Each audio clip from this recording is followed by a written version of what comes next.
For this problem, we're going to solve a rational inequality algebraically.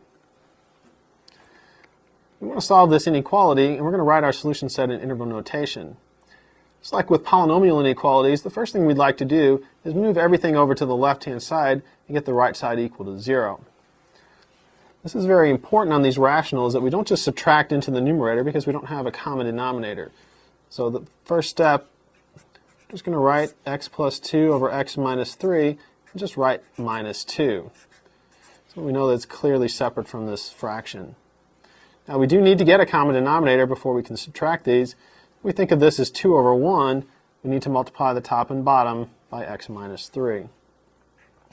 So we'll have x plus 2 over x minus 3 minus 2 times x minus 3 over x minus 3, and that's less than 0. Since we have our common denominator, we can combine our numerators. We'll have x plus 2. We're going to do a couple of things here. We're going to distribute our negative and also the 2 at the same time. So we're going to have minus 2x, then negative 2 times negative 3 gives us plus 6 over x minus 3, and that's going to be less than 0. I want to clean this up. X minus 2x gives us a negative x. 2 plus 6 is plus 8. That's divided by x minus 3, and we want that to be less than 0. What we want to do next is determine where this expression on the left-hand side is equal to 0. If we call this expression f of x, we'll see that f of x is equal to 0, or the numerator is equal to 0, and so that's at x equal to 8.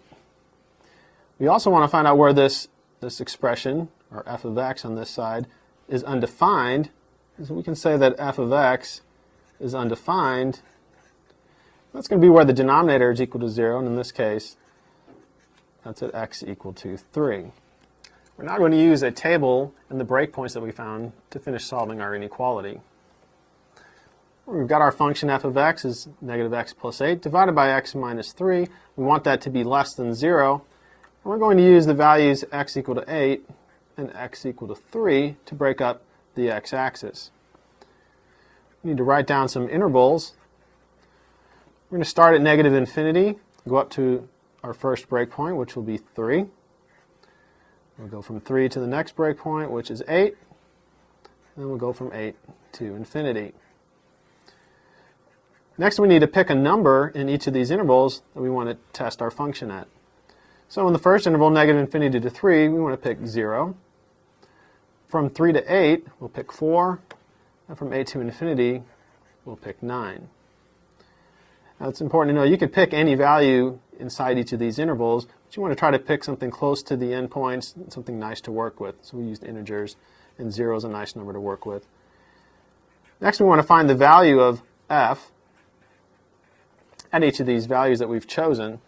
If we plug in 0 into the function, we'll get negative 8/3.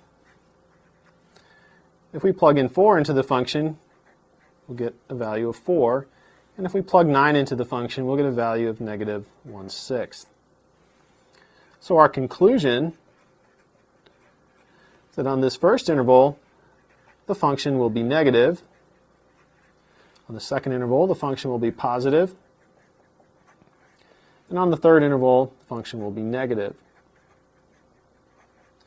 We want this function to be negative, and this is a strict inequality, so we're not looking for where it's equal to 0.